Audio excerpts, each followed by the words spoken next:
いやちょっとね、私も経験したことないような進行になりましたね、これはね。皆さんこんにちは。日本将棋連盟棋士七段の村中修一です。今回もですね、将棋大津で実況対局の方をやってまいりますので、ぜひぜひ最後までごゆっくりお楽しみください。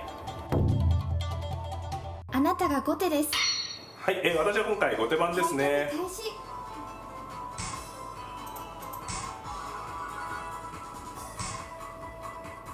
さあ相手の方7六歩2六歩だったので、これは角換わり系のスタートでしょうか。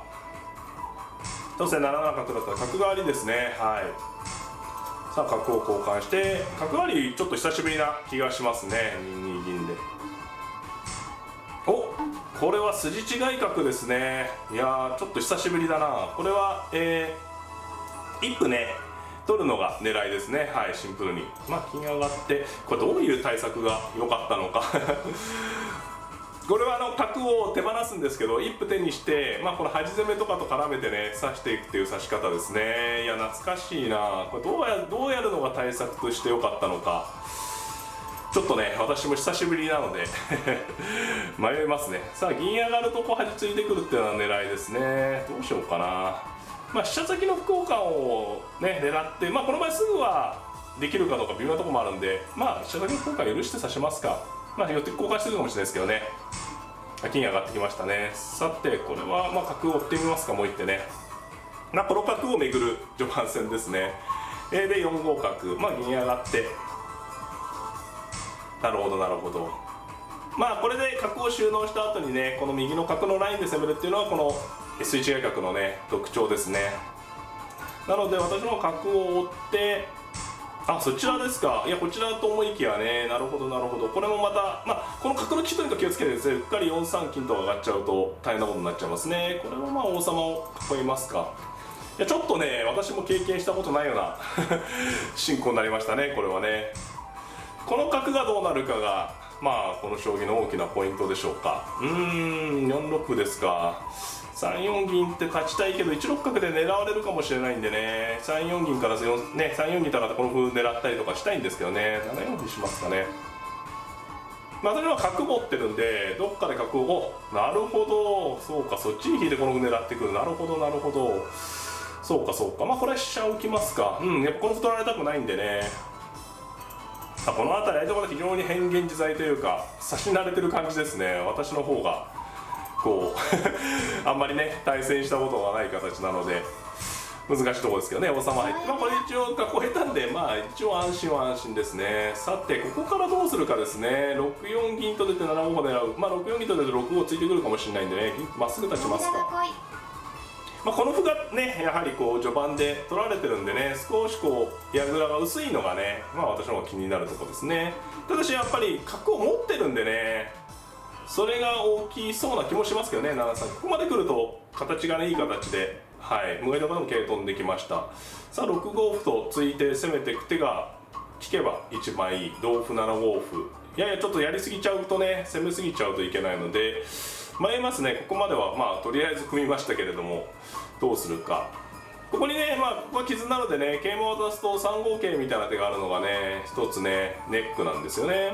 同歩同銀で一歩交換しとく手もありますけどね、きっとねそれがいいかな。同歩7五歩で攻めていってよければ一番シンプルですけどね。桂馬飛んで、ただそんなにね先の見通しがはっきり立ってるわけじゃないんでどうかですね。この角が効いてるんでね、どうしようかな。いやここは考えますね。これ6九角とか打ってこの辺狙っていくと思いますけど、4七銀あるいは4七角で受けられちゃいますね。歩を交換して一歩持っとくのはありですね。ちょっと後手の様子を見て、先手の様子を見てですね。6五歩同歩7五歩同歩6五桂6六銀8六歩同歩同飛車8七歩。平凡に受けられてもねそんなにめちゃめちゃうまくいってる感じもないので、ただそれ歩打っとくってオーラってあるかな。行ってみますかね。6五歩、同歩同銀もあるんですけどね、こうついてこれはね、手筋ですね。同桂と飛ぶ前についておけば桂馬が飛んだ後に7七にね歩を打って攻めれるって感じですね。たださっきも言ったようにね、桂馬を渡すと3五桂があるので、まあ同銀と取って6六歩に5四銀とか、まあ一歩持ってねじっくり指すような順もありましたね。これはちょっと積極性、まあこの4八の銀が働いてないんで、働きが弱いんでね、そこに目をつけたって感じなんですけど、さあこれで8六ついて、7五銀ならね8七歩成で乱せるんでね、さあ同歩、さあどうするか、7六歩同金なら5八に角って7六歩取り込んどく手もある。7六歩取り込むのがいいかな。同飛車で取っとく手もありますけどね。さあこの辺りやはり角を持ってるんで、結構後手が先手型ですね、相手の方がすごい神経使う感じですね。角をこれいつでもね、これ同金で取りたいんですけど、ここに裏側に角打たれるとね嫌なので、銀出まして、これで飛車深く引いて銀立ってくるかな、これで。しかし金ですか。これで5八に角打つ手があるんでどうかなと。あとここに歩を突く手もねやってみたいですね。なんか同角だと5五銀出るような手もあるので、組み合わせ次第でうまくいきそうな。ここの6五の地点は角が効いてるんでね、それは気をつけないといけないですけどね。5八角は第一感だな。5八角打ってみたいですね。5八角だとどうするか。これねやはり気持ちのいい手ですね。相手の方のね、で歩を受けてきましたね。相手の方のこの裏側をついてね、でここになっとくか、馬を作ってじっくり攻める手もありですね。5六ついてっていう手もある。難しい。迷いますね。いやー迷います。角なってじっくり攻めます。これで7四に歩打ってくる手がなくなったんでね、そうですか。で2四歩1回ついてきましたね。同歩か同銀か、これも悩ましい。いいタイミングの突き捨てですね、これはね。同銀か同歩か、同銀にしますか。かなりやりたことやはり実践的な感じですね。この嫌なタイミング、腕取るか銀で取るか迷うタイミングで突き捨ててきて、さて銀立ちですか。これはねやや危険だと思ったんですよ。これね7五に打つ手があるんですよね。これが嫌な手でね、先手からすると。この銀立ちどうでしたかね。この手はちょっと危ないですね。飛車走ってこの裏側にね飛車が回れるんで、これはチャンスをつかみました。飛車回ってね、これもう桂馬取られてもね6九に飛車になる手がやはりめちゃめちゃ大きいんでね、大馬取られても。この飛車角銀がやや働きが弱いので、これはうまくいきました。7四銀じゃなくて何か何やるか、具体的な手はちょっとあれでしたけど、6四突くとかですかね。何か他の手の方が良かったと思います。これ飛車がねさばけてしまったのは、先手からすると痛い。私の方からすると大きいですね。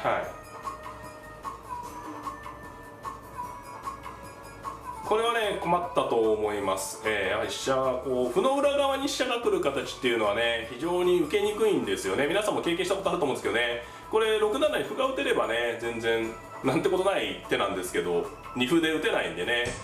そうですね、これ飛車が慣れて、これははっきり、優勢ですね。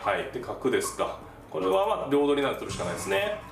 さてここからどう寄せるかですね。香車を拾う手もあるし、さあどこが急所かな。7五歩と一発打つ手もやってみたい。同金に6六歩とかね。さてどうするのが一番いいセンスのいい攻めになるでしょうか。香車を取るの普通ですけどね。香車取る、ただ2九歩とかそうか封印してくる手があるかな。6六歩と垂らすのが第一感。7五歩一発打つか単に打つか、単に垂らしますかね。と金攻めはねやっぱりいつの時代もやはり厳しい攻めですね。これも歩の裏側に歩を打ってるんでね、これも先ほど言ったように歩のが打てないんでね。でこれであえて飛車を取らないで3九に回るとかあるし、香車取っても2九歩ですかね。香車取っちゃいますかね。これ2九歩で頑張るということでしょうかね。いや相手の方もしぶとい、非常にしぶといですね。さあこれどうするか。3六角と打っとくような手がいいかな。次に飛車取って銀取るような狙いですね。あとは竜引いてぼちぼち桂馬取っていっても良さそうですけどね。3六角がいいかな。これは銀ね、次銀取っても飛車と取られちゃうじゃないかと思われるんですけど、これ2八竜とね飛車を取ってから銀を取れば、根元のね飛車を取ってからすぐ飛車取っちゃうとねやっぱり相手に先に飛車を渡しますので、この竜でね飛車取る手は私の方の権利なので、先にね、あとで一番最後に取っとけばいいってことですね。で角合いですけど、これですとね角なる手もあるな。ただ角いやこっち角なる手もありますけどね。ただ取ってそうですね、これで歩をなってこう銀がいなくなったんでね、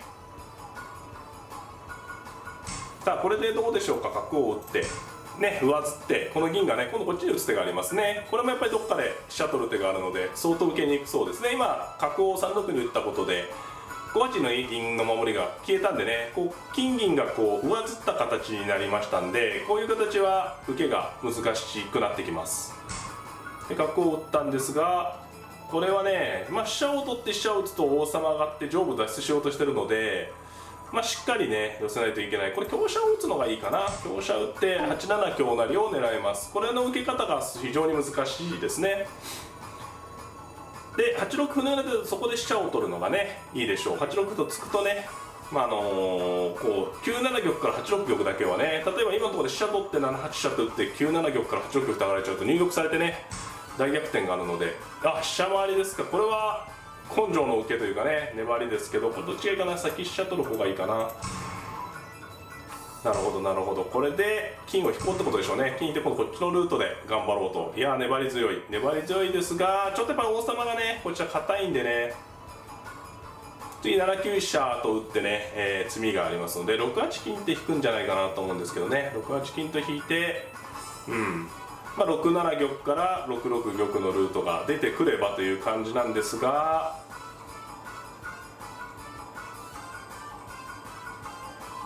今ね先に飛車取ったのは、2九竜ですと6八金と引いてね7八から同金って形で粘ってくる手が考えられたので、あえてね先に取りました。これで多分6八金だと思うんですけどね、7五歩でこの上の金を狙うのが急所かなという感じです、私の方からとしてはね。矢倉がこう手つかずなの大きいですね。こう桂馬を取ってね、桂馬を取って角を切って同金で3四桂みたいな手まで来ると攻めになるんですけど、まだね3手ぐらいいっぺんに指してるんで、これでね金を狙っていきます。これね上に王様が上に逃げてきそうな時っていうのはこちらの下の側の駒を狙うんじゃなくて上側の駒を狙うのが入玉阻止のコツですね。こう6七に玉来た時にこの金が守りの駒になるので、王様が上に抜け出しそうな時はこの金とか、場合によってはこの銀とかこう上の金銀を狙っておくと、非常に捕まえやすいですね。だから入玉をね、されて困るという方はね、この辺の手順、今ね同金だったので歩を垂らしてこちらは香車こちらは歩でね、これは受けが相当困難になってきましたね。今6六金でしたらね、いろいろあるんですけど8七香成から8九竜とか金を売ると逃げれなくなってたんでね、で角を頑張ってきました。相手方も非常に粘り強いとこですね。さあどうするのがいいか。寄せの決め手を指したいが8八歩みたいな手もありますね。同玉なら歩成、それがいいかなね。歩をいっぱい使ってね、歩の攻めはねミスをしても大丈夫なんでね、これね飛車を普通に3九飛車とか打っといてもよかったですけどね、これは普通に破っていって、これはちょっと勝負ありですね。これ香車になれるんでね同角とは取れません。で8八歩でこれはどうだろう。竜切ってそろそろとどめになりそうですが、竜切って同金。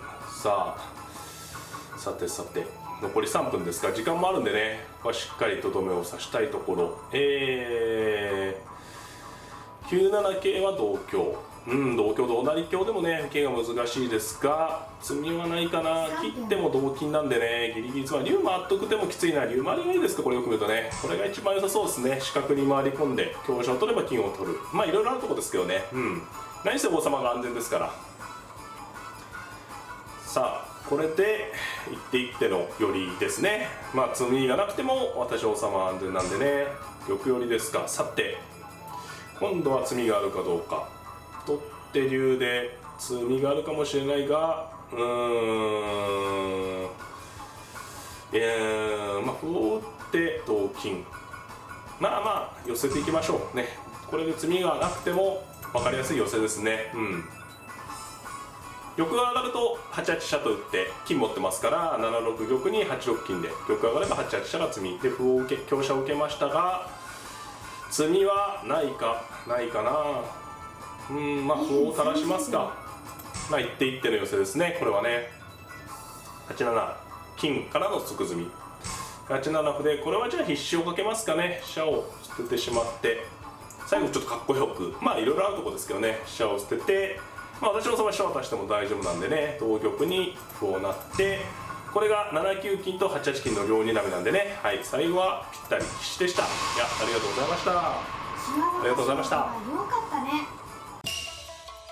はい、いかがだったでしょうか。今回もですね、諸行勢実況対局の方やってまいりました。今回は角換わりから相手の方が筋違い角を打ってこられまして、いや私も非常に懐かしいですね。最近はもう本当に筋違い角を相居飛車でね打たれた形がほとんど指してなかったので、いやもう子供の頃の記憶をたどりながらという感じだったんですけれども、なんとかね中盤で先機をつかみましてね、手持ちの角を生かしたのが良かったかもしれないですね。詳しい変化などは将棋ウォーズ解説編動画でやっていきますので、そちらの方も合わせてご覧いただければなと思っております。